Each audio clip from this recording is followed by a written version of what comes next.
Binaklas ko po ang buong makina ko, mga gear ng aking motor. Yan po yung mga piyesa. Isang dahilan po kung bakit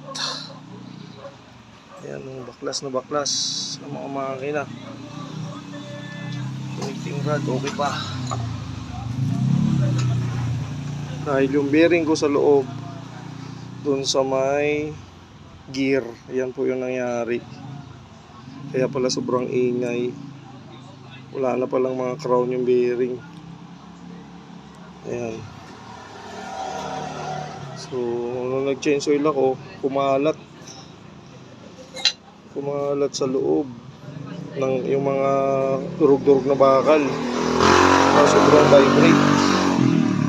Ito yung pwesto ng mga gear. Ayan. Yan po yung motor ko. So, kakabit ko na yung isang bearing na binaklas ko. So, hindi ko na makita.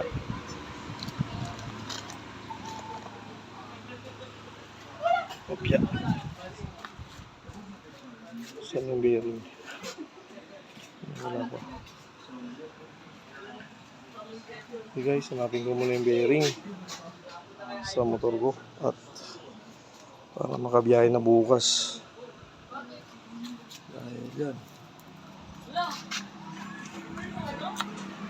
Ito na hindi gumawa kasi pag mo sa iba, kaya ko namang gawin. Mahal din pag sa iba. So yun. Balik ko na lang yung mga piyesa ulit. Kanina pa ako nagbabaklas. Ayan, nabaklas ko na, ibabalik ko na lang. Thanks God.